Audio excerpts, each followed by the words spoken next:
Hey everyone, welcome to another episode of The Other Side of Addiction. I am your host, Al Richards, and today we're going to be talking about fentanyl. It's our greatest threat. And I had the honor and the privilege to meet Special Agent Dustin Gillespie at a family DEA event that I was invited to, and very, very grateful that I was invited to this. And I reached out to Dustin once we got to know a little about each other, and I said, "Would you be willing to come on the show?" And he said, "Absolutely." So without further ado, Dustin, thank you so much for being here. Or should I call you Special Agent Dustin? Please call me Dustin. And Al, it is a pleasure to be here, and thank you for inviting me on your show. Oh, absolutely. You know, the event that you guys put on, I just want to say thank you for doing that. You guys did a phenomenal job. It is so good to hear that we do have people out there that are working around the clock to make a change and hopefully get to the head of the snake, because pretty much that's where you got to get to, right? The head of the snake to stop the rest. That's right. Yeah. I mean, and Yeah. that's kind of what I think people hope that the DEA is doing, is targeting those high level cartel traffickers that are flooding our communities with poison. And I'm here to tell you that is what we are doing. And but we're also kind of delving into areas that we haven't ever been before, right? In spaces that we haven't been before, and doing things like that family summit. That's the first of its kind here in Utah. It's something that DEA started implementing a couple of years ago, regionally, and then kind of by state and city as well. But really, it's an opportunity to just find a handful of families, of people who have been directly affected by a drug overdose or poisoning, and bring them together, and we listen to them. We listen to what they have to say.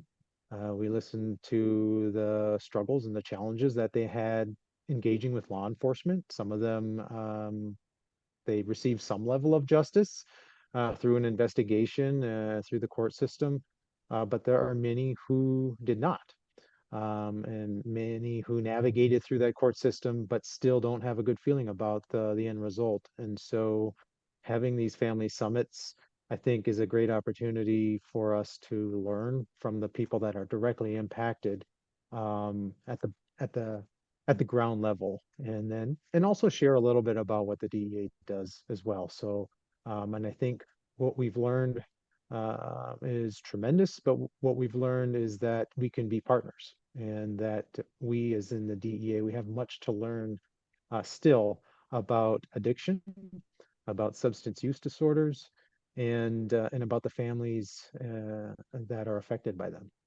Yeah. Well, yeah, and even the families that are affected by him still have a lot to learn, right? Because I mean, it's hard for us to understand addiction 100% since we've not walked in those shoes. And also just the senselessness of all the innocent lives that are being taken from the poisoning, right? Because from what I've been finding out is the majority, and please correct me if I'm wrong, the majority of the deaths with fentanyl are accidental. I mean, they're from by thinking they're taking an aspirin and it's got fentanyl in it, or thinking they're taking a gummy and it's got fentanyl in it. And some of the stuff that you shared during the slideshow, I mean, my gosh, it's like they're targeting little kids now. They're targeting our youth with things that look like Flintstone vitamins. I mean, it's crazy. So there's definitely a lot for all of us to learn with this. Yeah, that's right. And just expanding our vocabulary from DEA and law enforcement perspective, right? The addition of the word poisoning. That's a new term that we haven't used before in the DEA. But you're exactly right. I mean, there are people who are abusing substances, that are in the throes of addiction, that are seeking fentanyl. They're seeking an alternative to those oxycodone and oxycontin pills that were legitimately made by a pharmacy, right? And so they've gone to heroin, and now they've gone to fentanyl, and they're looking for that. But the other side is that there are individuals who have no idea that there's fentanyl in that pill that they're taking. It's and it's more and more and more common to find fentanyl in everything. Find it in meth, you find it in coke, you find it in heroin. I think the expectation is for somebody to expect and anticipate that fentanyl is in it. It's in that pill that you're looking at. It's in that black tar heroin that you're looking at. It's in that meth that you're looking at. It's there because chances are greater than not that it is in fact in there. Yeah. Gosh, and that's so scary. And like you said, there are those that are out there looking for it. And you know, the people that got up and spoke at that event, the way I looked at it is their kids didn't look for it, right? It was just something that Right. was innocent and happened. I mean, I've had a few people that were there at the event on the show already who have come on and opened up, and they've lost a child, and I just, wow, I get emotional even thinking about it. I cannot imagine losing a child to something so freaking senseless. Yeah, for sure. And so deadly. Um, you're right. Um, there are so many folks that don't know what they took, and so many of our youth who are inclined to experiment. They want to try different things. They want to drive fast cars. They want to be out late at night. They're interested in drinking alcohol, and they are interested in trying different substances. And you can turn a blind eye to that, but that curiosity is there, and it's been there for so many generations. But what we're finding now is that if you're for our youth who are interested in experimenting, um, the chances are you will die, right? First time, one and done. Fentanyl's is in that substance, and so there is no tolerance for experimentation anymore. That might have existed 5, 10, 20 years ago. Now, chances are fentanyl is going to be in that substance, and if it is, you could be dead within minutes, if not seconds. That's how potent and deadly fentanyl is, and it should be terrifying. Sadly, those families at that family summit, they know all too well what can happen. These are not kids who were in the throes of addiction. They did not Right. have a substance use disorder. They just experimented. They got something from not a drug dealer in a back alley, but they got something from a friend in a lot of cases, a friend that they grew up with, someone that they trusted. And that friend probably didn't know what was in that particular pill. Um, and it's very inexpensive. And so, yes, you have this weird dynamic, and it should be terrifying. It's terrifying to me, and it should be terrifying to the parents out there as well. And when I tell these stories and I kind of describe the impact that fentanyl's having in our community and how our market is so saturated with it right now in Salt Lake City and across Utah, the parents are pretty upset because it is indiscriminatory. It doesn't affect any particular race or ethnicity any more than any other. It's not on any particular area within our communities. It's not just west of the 15 or east of the 15 here in the Salt Lake Valley. It is everywhere. And I can tell you that because our investigations take us to every corner of the valley and every corner of the state, every family, regardless of wealth, ethnicity. Um, it's there. It's in every school here in the state. It's very, very prevalent. Yeah, it doesn't discriminate at all. Yeah, yeah, My it's gosh. terrible. And so many folks, we kind of live in this state of denial where we see an article in the paper or we hear something like this podcast and we think, man, I wonder where those problems are occurring. It must be on the north end of the valley, the south end of the valley, the west end. I wonder what schools. I'm so glad that my kid goes to a really good school. Um, but uh, but the reality is that it is everywhere. It is in every community. We do surveillance through communities with $5, $10 million homes. It doesn't matter, right? Schools that are some of the top schools in the country, it's there.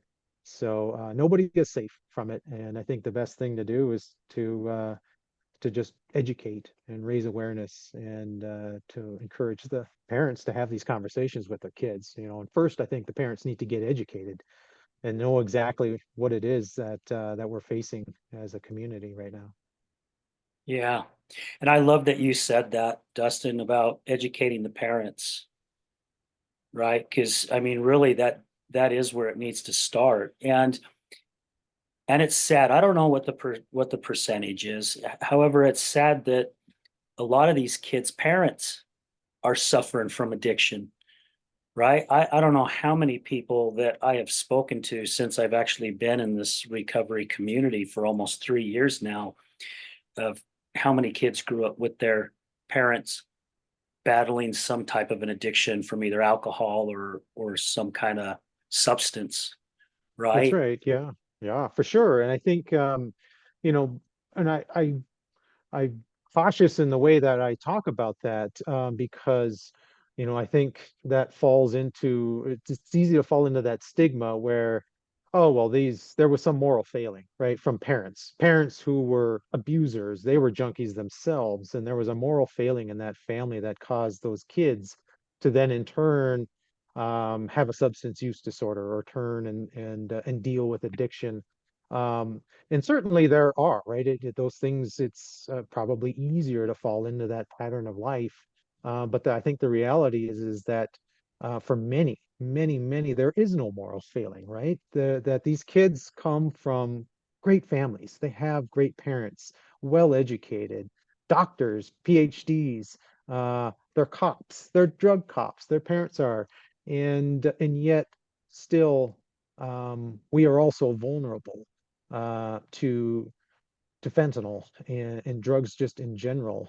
So many social pressures, friend groups, those types of things for our youth. The depression and anxiety and the mental health can't be overstated, I think, with our younger generations. And so um, yeah, I agree with you that many they are coming from families that are in already dealing with this cycle of addiction and substance use disorder. But man, I'm telling you, there are so many others that you would never guess. And I Yeah. always say, and during these, if I'm at a speaking engagement or whatnot, or I'm in a school, we try to get into a lot of schools and talk to a lot of the kids and the youth.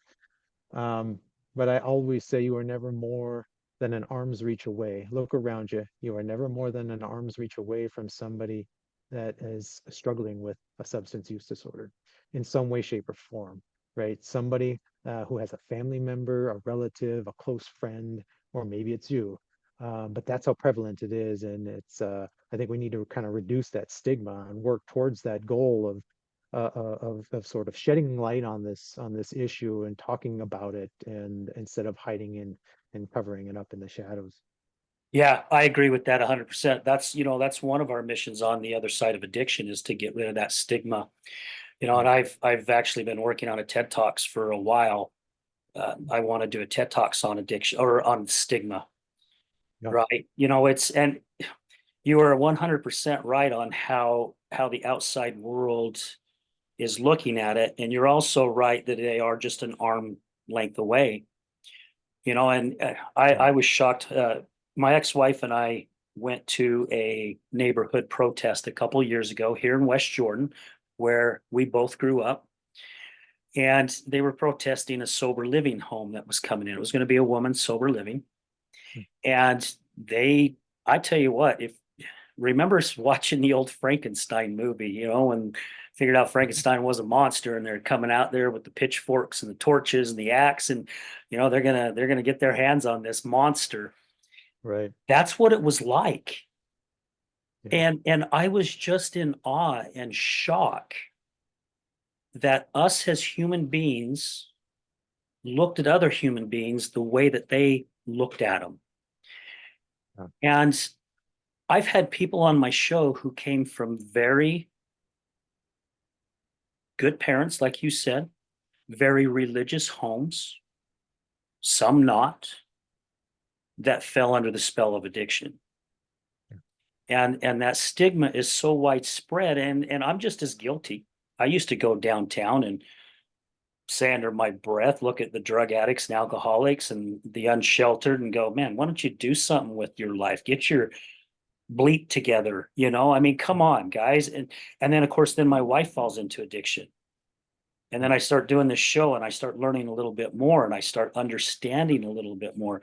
If it wasn't for that education for me, I would still be that same person driving downtown saying the same things that I always said. Yeah. So I think it's very important that what you guys are doing, getting to school, and also hopefully doing these groups where the parents are coming in and you're educating them on what's happening out there. Yeah, I agree with you, El. It's you know, for me personally, the family summits that I've been able to participate in Colorado and in Montana and the one here now in Utah, you know, on a very personal level, it was such an eye-opening experience meeting these families and walking into these rooms, you know, during an icebreaker session, where we're just trying to get to know each other, right? And kind of have a little meet and greet session with generally the parents of a deceased son or daughter.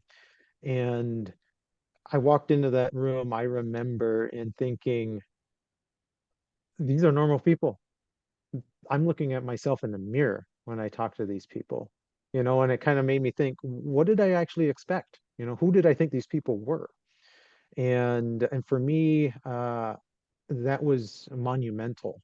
It was a huge learning and growing up experience for me to meet these people who were cops.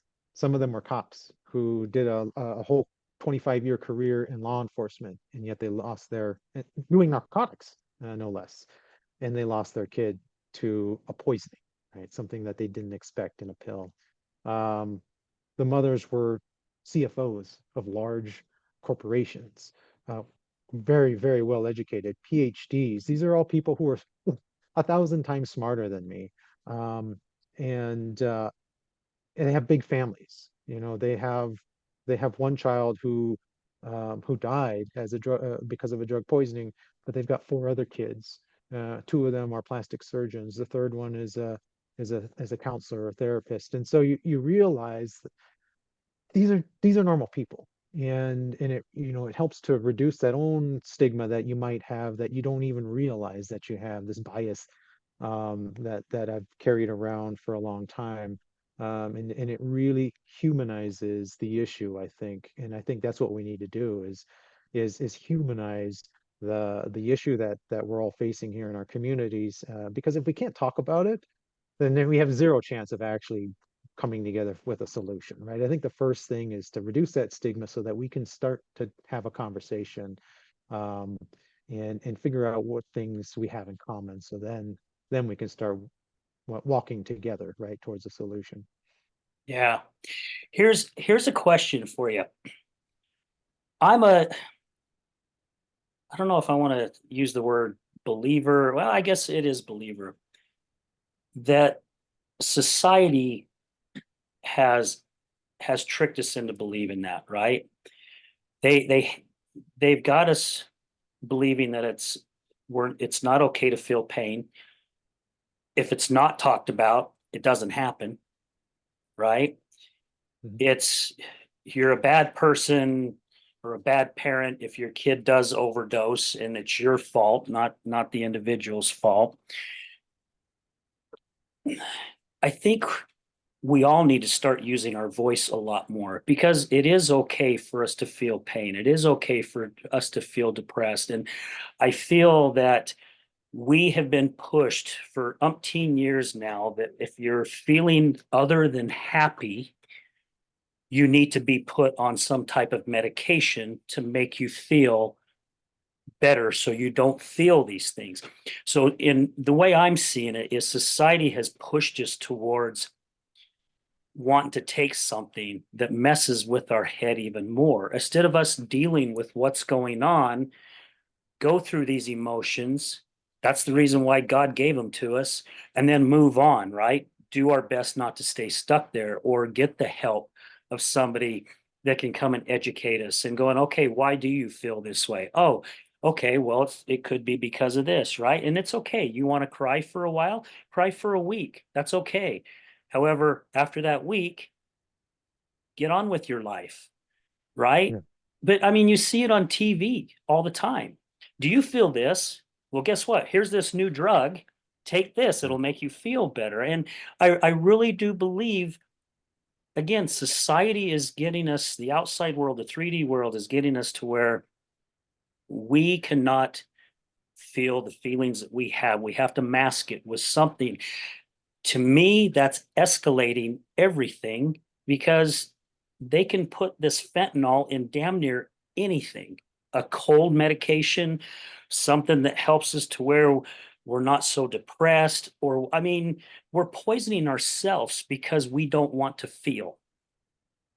Yeah, I think that's a good point, Al. I think it does seem like we are very quick to pop pills, and I think what I see is that there's a mental health aspect to this that is prevalent. We have all these different means of communicating, um, but I feel like potentially as a society we are at the worst. We're terrible communicators, despite having all these social media apps and Facebook and Instagram and all these things that are supposed to connect us and bring us together. It seems like they're more polarizing. They're utilized as avenues for bullying in our schools and ostracizing people who might be a little bit different. And um and I agree. I think that dealing with that mental health aspect of it, and sitting down with therapists and counselors, there's a lot that can be done um, outside of medication, and certainly medication has its place. And part of Yeah. DEA's role is to ensure that there are proper medications, and there's enough of them to meet the demand. But certainly, from DEA's perspective, as we see, the massive supply of fentanyl and other opioids and methamphetamine, all these other stimulants as well, they are there because there is a significant demand here in the US. And it seems like that demand is just on the rise. Yeah, we need to invent a pill that's called the love pill or something that we can all take because there's a high demand of love too, right? Because I think we're all searching for it. Yeah, for sure. What's scary too about these pills, because that's the format that we see most of the fentanyl in nowadays. What really bothers me about it is, on that same topic of stigmas. So now we're just popping pills. There's no longer this need to um, have syringes to dissolve something in a liquid, inject it into your body, or burn it on a spoon or a piece of tin foil and inhale those vapors and then hide all that paraphernalia, hide those injection sites on your body. That's all gone. All of that is gone now, and now it's just popping pills, which is a very low hurdle for somebody to get over in order to start misusing opioids and other drugs. Now we're just popping pills, and like you said, there's this idea that a pill is the answer, and it's a very easy thing to do, right? We think of pills as vitamins and whatnot, and oh, they're good for me, they're healthy. And so this barrier to entry, the barrier to getting into substance use misuse, um, is it's gone now, right? And it's very easy for kids, for adults to look at a pill and go, that looks pretty harmless to me. It's shaped like a Flintstone vitamin, or it's shaped like something that it's yellow, it's green, it's blue. It looks harmless when in fact it's anything but. Yeah. Yeah, it's definitely a scary thing. So I know you can answer this. I've spoken to other people, and there are people who think it's a bunch of crock. However, the majority believe that this is exactly what's happening, and I know it was talked about at the summit. The fentanyl is coming from China, right? I mean, I don't know if you're allowed to say that, but I believe it's coming from China. It's going to the cartel. The cartel they're making it in whatever it is that they want to make it in, and then it's coming across our borders, and it's getting distributed all over the United States, actually all over the world, right? It's just not United States that's getting hit by this. It's getting hit in all the other countries as well. Mhm. Is that the case? Because some people think it's bull crap. I've heard some people say, no, the government selling it to the cartel, Hmm. and that's where it's starting. Okay, yeah. Well, I don't know that no matter what I say, I don't know that I'll be able to convince one of those conspiratorialists to think otherwise. But I'll tell you what I know with certainty Okay. is that China is producing the precursor chemicals for the production of fentanyl. So they are the primary manufacturer and exporter of those precursor chemicals.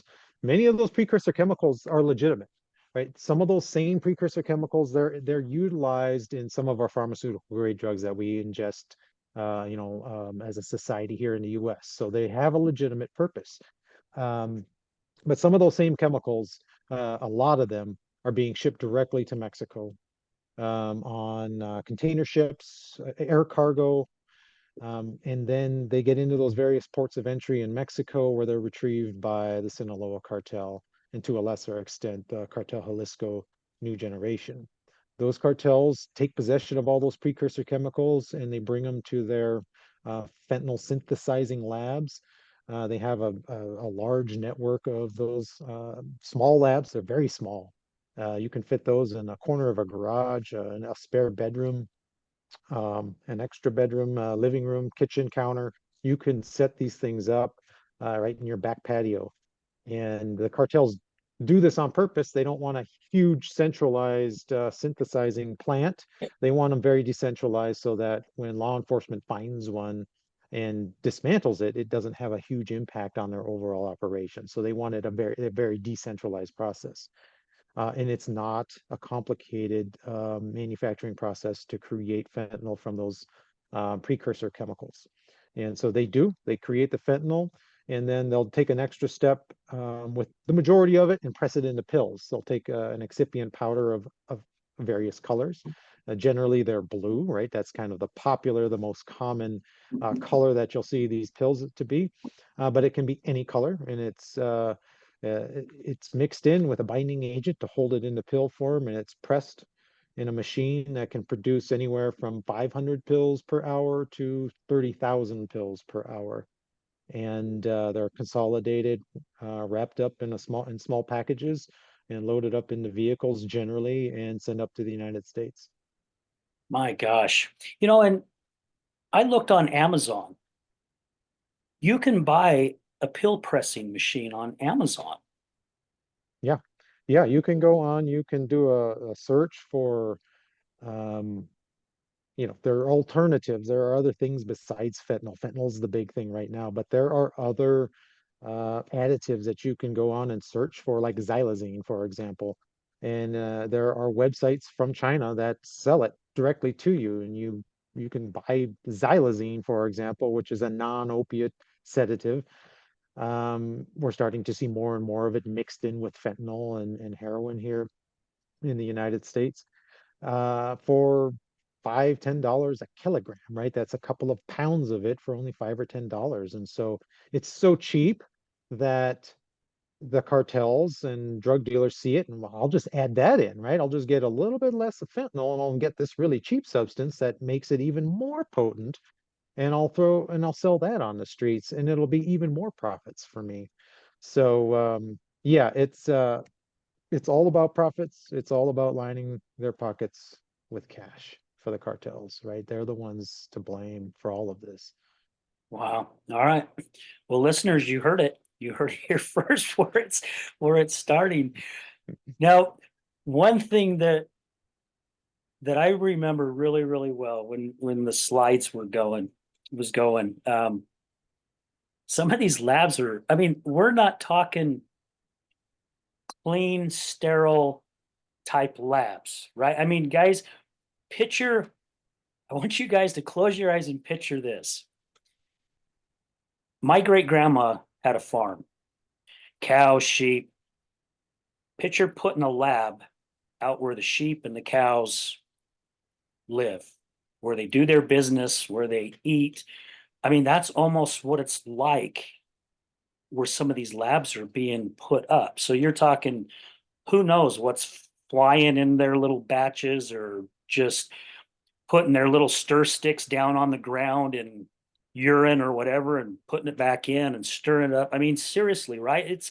We're not talking a sterile lab. We're talking just anywhere they're putting these things.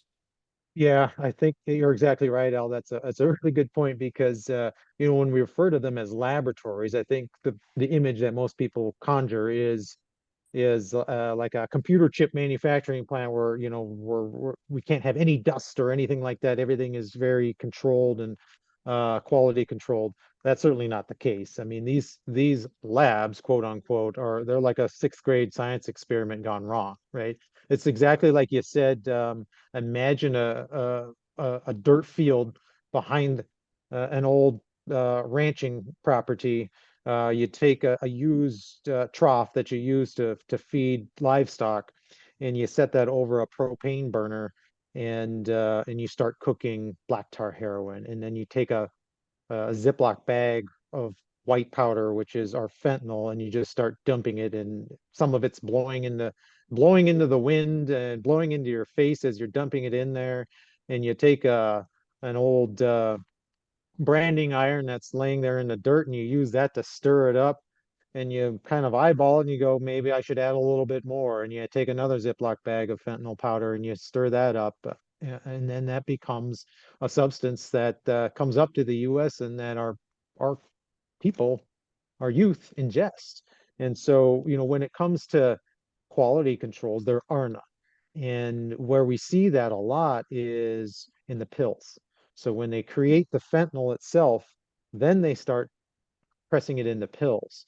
And what DEA labs have come to realize is that 2 milligrams of fentanyl is a potential lethal dose of fentanyl. So that's just enough to fit on the tip of a pencil.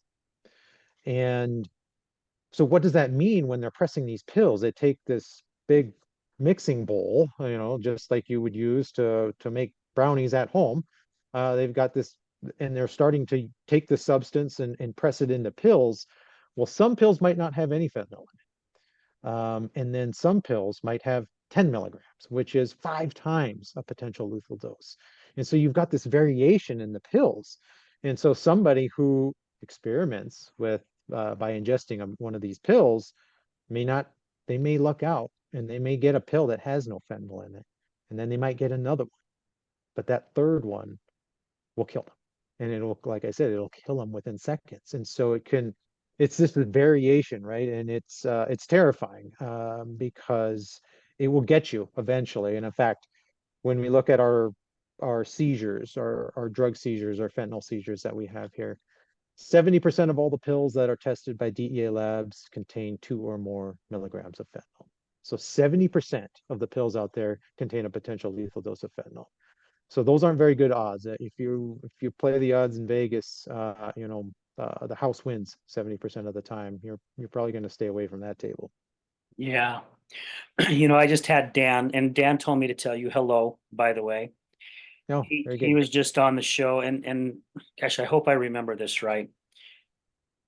The pill that his son took that took his son's life, I think when the toxicology report came back, I think that oxy that he took was 90% fentanyl, something like that. I mean, the kid didn't have a chance, didn't even have a chance. And that's one of those pills that you're talking about, right? That just happened to be the wrong part. That's right. Yeah, it's you're rolling the dice with your life. And there's just no tolerance for that experimentation. And even for those that think that they're taking one thing and it ends up being another, it just reiterates that point that you can't take anything that wasn't prescribed directly to you by a licensed practitioner. I mean, that's how rigid and strict it is for these things because your life depends on it. Yeah. It's so scary, Dustin, because I mean, I work out a lot and I take supplements.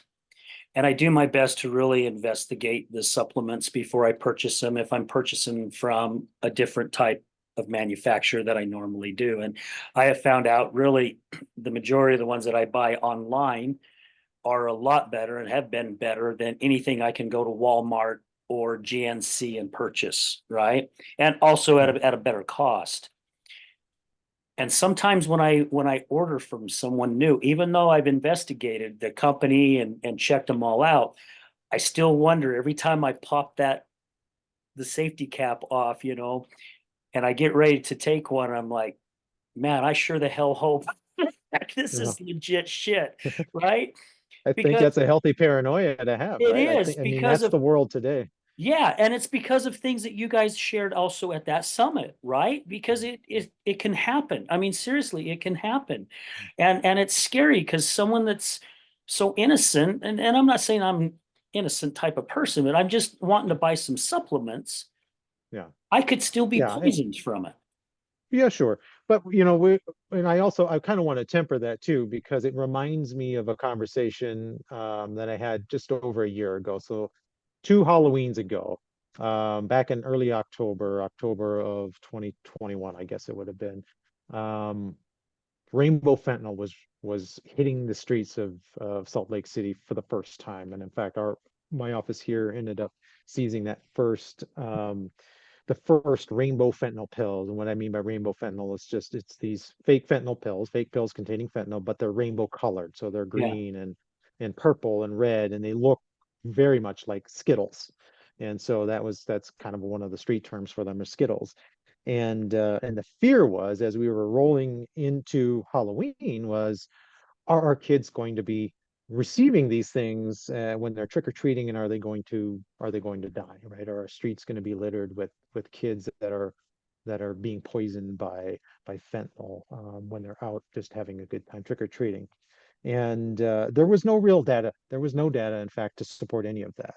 But it's a legitimate concern. I think, I think it was over the top because it was, I think based out of paranoia and well, what could be, but not what was really going on. And so, um, I think, and we saw that again. It kind of raised its head last year, uh, going into Halloween. But again, there was no data to support that. Kids were receiving these things as candy and then ingesting them. So I don't want folks to be terrified that they go to Walmart or they go to Walgreens and get something there and feel like there's a good chance that there's fentanyl in it, because that's not the reality.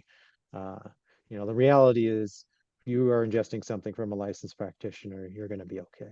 yeah, uh, other than that, hey, there's no guarantees. yeah, right.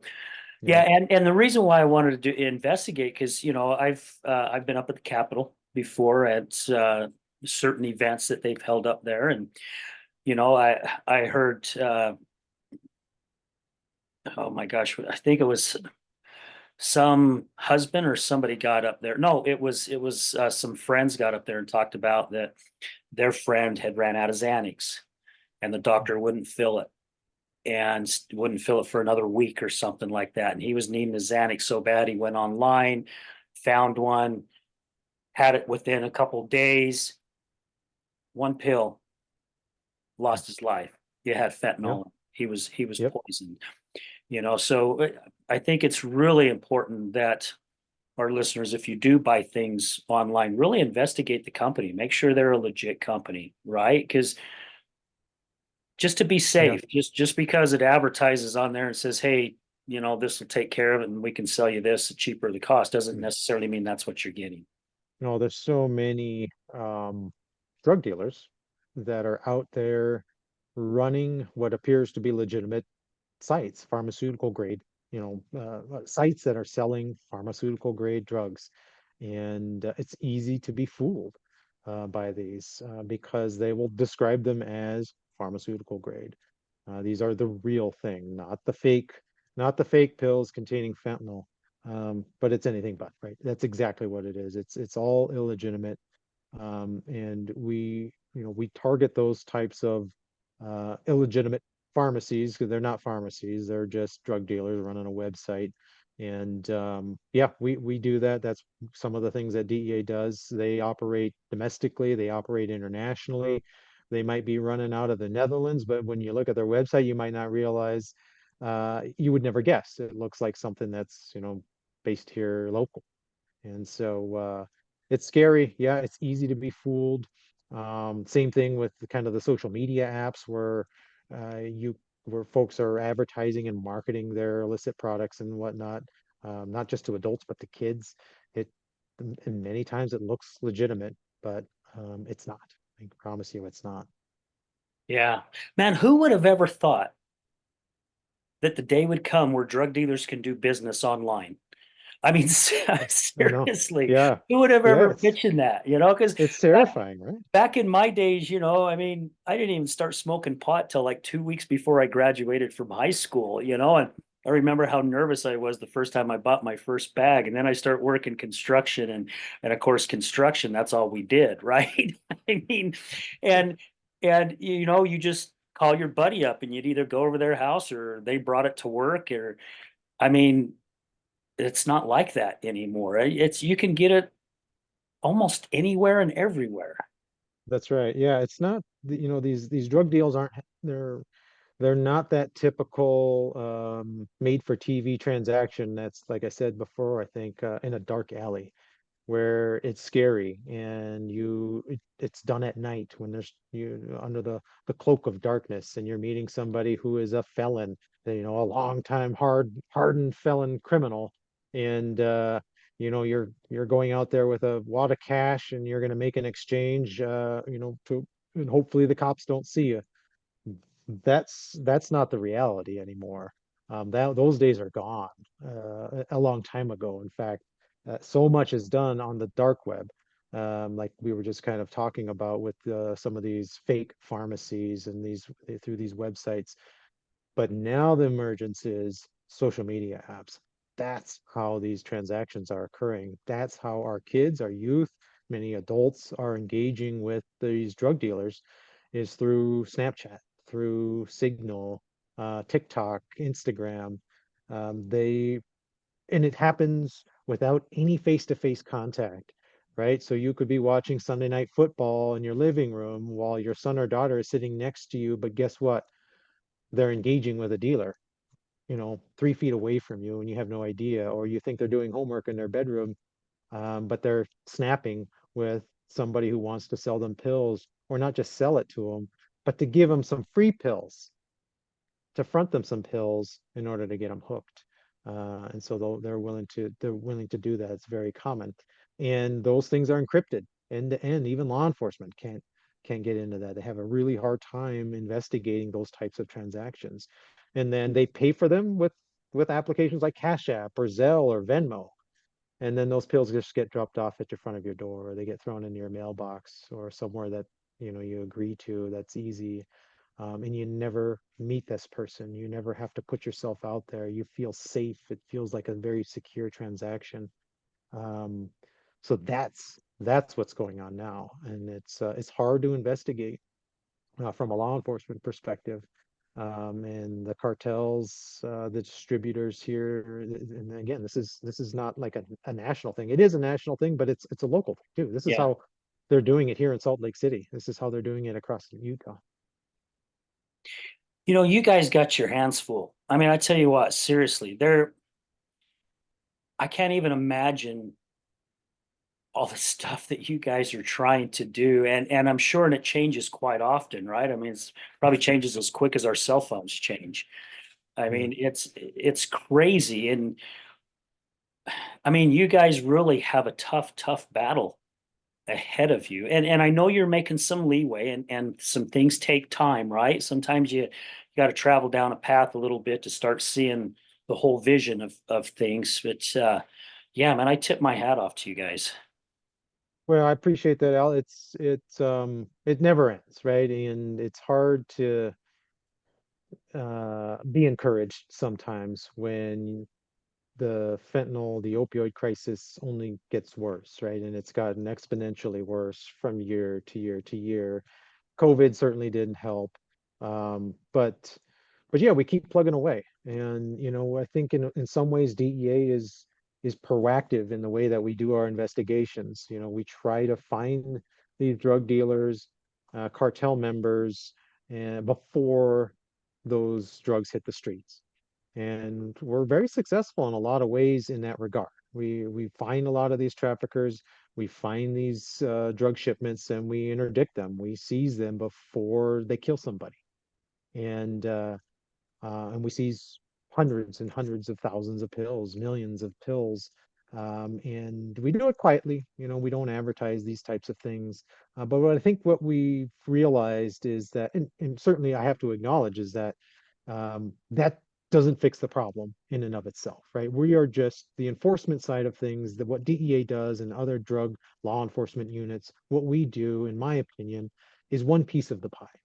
I don't know what that whole pie looks like, what that solution looks like to defeating this and to winning it. But I know that we are one piece of it.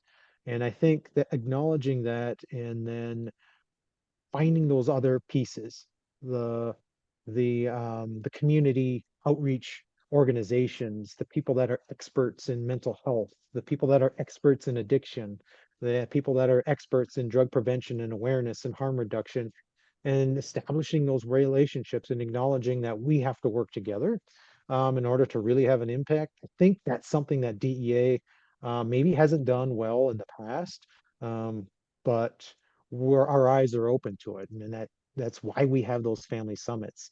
That's why I'm here today, is to acknowledge that the DEA, we're very small and we are not experts in all these things. We're experts in drug investigations, but when it comes to the other things, we're not experts in, and we don't have the resources to tackle all that stuff as one organization. So we need to open ourselves up to partnering with folks to raise awareness, to educate people, to get into the schools, to sit down with people that are in the throes of addiction, that have substance use disorders, and understand where they're coming from and really what the issues are. So we enjoy what we do.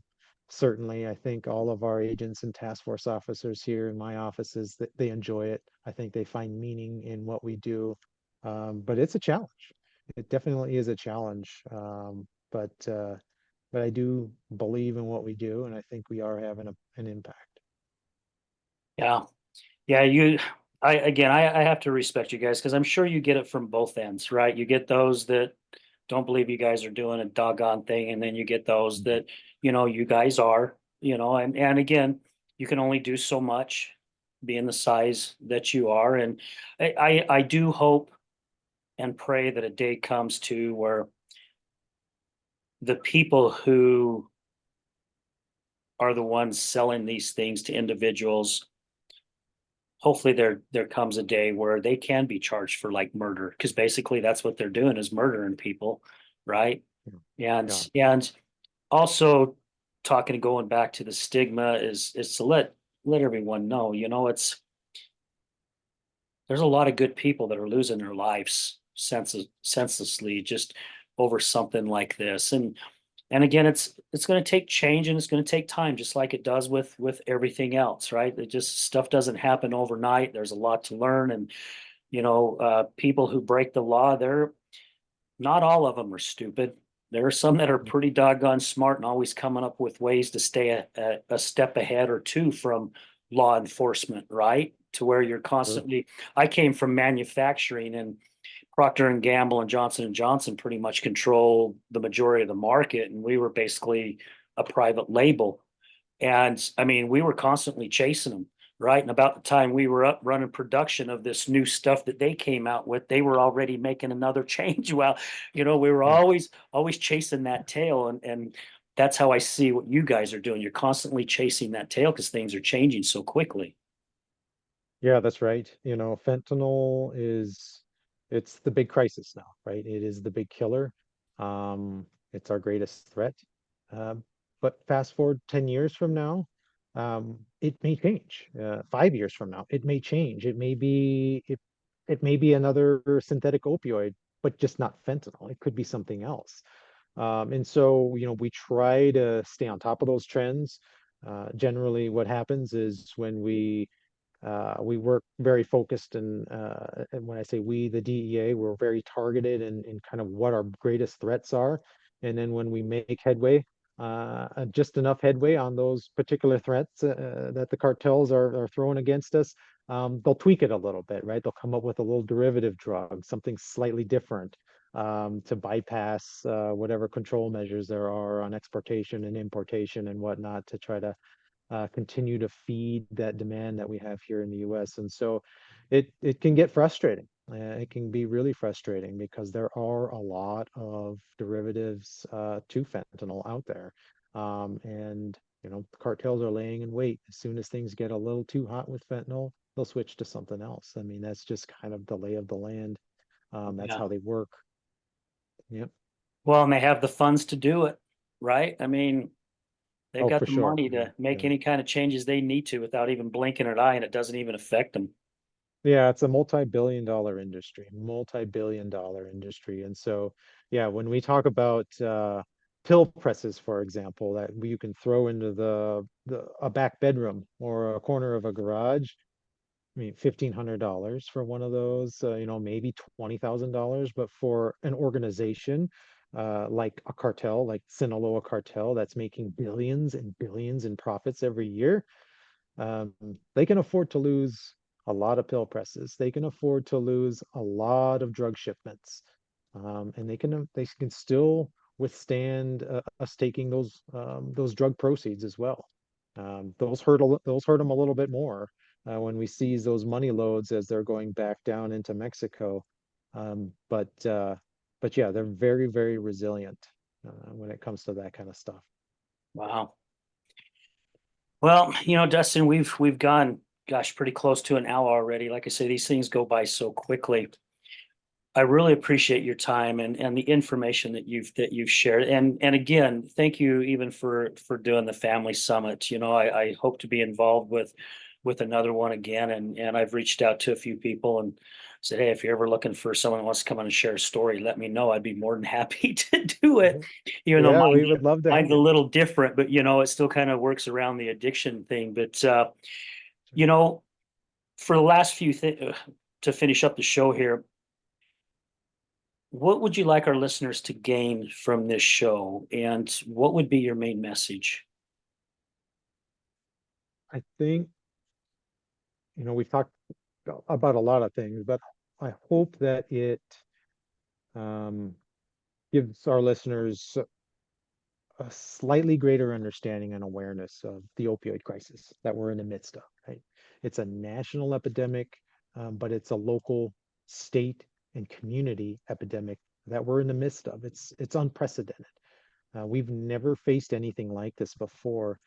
And so I hope just, in our conversation here that it's triggered some folks to do a little bit of research, kind of figure out what is going on, and so that they understand how prevalent this is and what a real tangible threat it is, to our communities, to our schools, to our workplaces. It's real.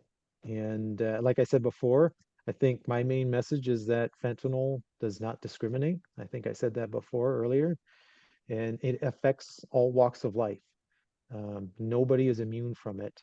And like I said, nobody is more than an arm's reach away from somebody who is directly affected by a substance use disorder, by opioids, and addiction.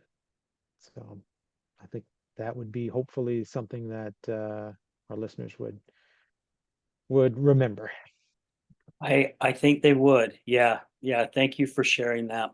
And again, thank you for taking time out of your busy day to spend it with us here on the other side of addiction. And it's been an absolute pleasure and an honor to get to know you. And I'm glad again. I got to say thank you to you, Sarah. They're the one that I guess threw my information out there, and that's how I got invited. So you, Sarah, thank you so much. We're actually big supporters of theirs. They're an amazing group of people over there, and I love and adore many of them that are there. So again, Dustin, thank you so much, and stay with us. As soon as this is recording done, just stay with us real quick. Don't sign off. But want to say thank you again to all our listeners, all our guests, all our sponsors. All this is possible because of you guys. Now we're coming up on 3 years. It's hard to believe. In March, it'll be 3 years this show's been going, and I'm just so grateful and blessed for every single one of you guys. Remember this, addiction is giving up everything for one thing, and recovery is giving up one thing for everything. We're out.